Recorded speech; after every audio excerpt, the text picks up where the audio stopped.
Iya, lo nggak salah denger. Di sana ada ATM yang bukan ngeluarin duit tapi emas. Mau emas 1 gram, 5 gram, 10 gram.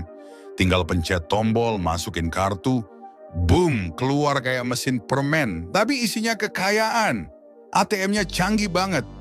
Ada layar interaktif, harga real time, dan dijaga ketat pastinya. Orang sana narik emas kayak kita beli cilok, bro. Di Indonesia, narik duit 50.000 aja kadang gagal. Transaksi tidak dapat diproses. Kalau ATM emas ada di sini, lo kira bakal beli? Atau ngaca dulu lihat saldo? Tulis di komen, lo tim tarik emas atau tarik napas dulu.